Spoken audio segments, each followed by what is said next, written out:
Captain THYSS pressed her scaled palm against the viewport, watching the Nexary dreadnoughts tighten their blockade around Haven Station. 14 hours since the siege began. 12 since their last transmission got through.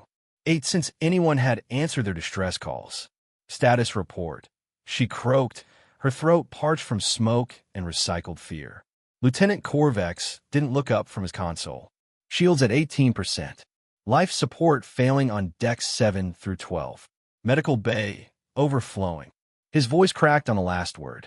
3,000 civilians. Mostly families.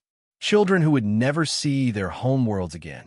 The Nexary had come without warning, as they always did. Their crimson hulls had materialized from dark space like drops of blood against the stars, immediately jamming all communications and sealing off the system. Haven Station, a peaceful trading post on the rim, had suddenly become a tomb. Any word from the Council fleet? THYSS asked, though she already knew the answer. Negative, Captain. Last intelligence puts the nearest Council ships 4 days out. The Nexary will have. He didn't finish. They both knew what the Nexary did to prisoners.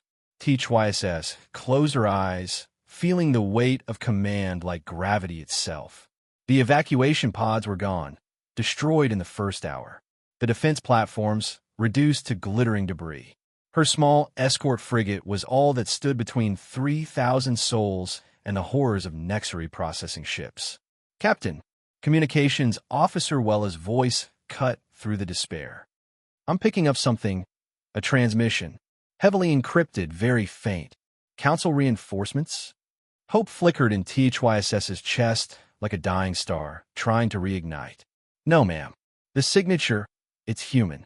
The bridge fell silent except for the ominous groaning. Sir, reported Fleet Commander Gex, his voice cracking over the comms. The humans they've built something. The asteroid belt, it's not there anymore. Vexthul frowned at his tactical display. What do you mean, not there? It's been converted into some kind of megastructure, a ring around their star, and it's pointing at us. The Dyson swarm, humanity's crowning achievement, had taken them 2.5 millennia to complete. Countless automated factories, processing plants, and defense platforms, all powered by their sun's entire energy output. The humans had industrialized their solar system to a degree that defied economic theory. Open fire, Vexthul commanded. All ships, full barrage. The hegemony's planet killer weapons, charged with 3,000 years of technological advancement, lanced out toward the human megastructure. The beams struck and were absorbed. Every joule of energy, every destructive blast, simply vanished into the swarm's collection matrices. Thank you for the free energy, came another transmission. We're always happy to recycle. Now, let us show you what we've been working on. The response was surgical. Precision antimatter beams that selectively disabled ship systems without killing crews. Gravitational manipulation fields that gently but firmly moved entire fleets out of the system.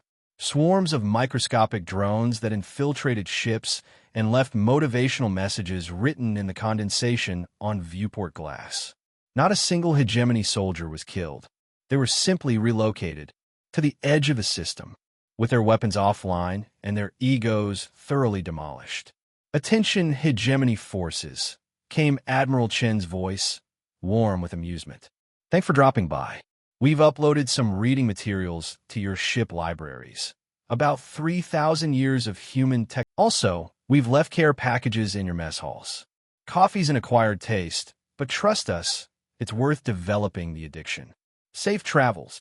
As his fleet limped away in humiliated defeat, Vexthul stared at the tactical readings showing humanity's impossible industrial capacity.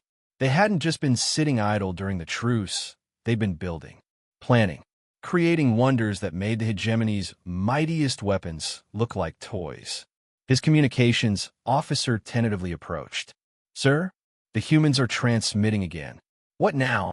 Vexthul asked weakly. Quote, P.S. The truce was never about protecting you from us. It was about protecting you from what we'd become if we had 3,000 years to prepare. Sweet dreams. Zoxo Earth. End quote. Vexthul slumped in his command throne, finally understanding why the humans had left. They've been trying to be kind.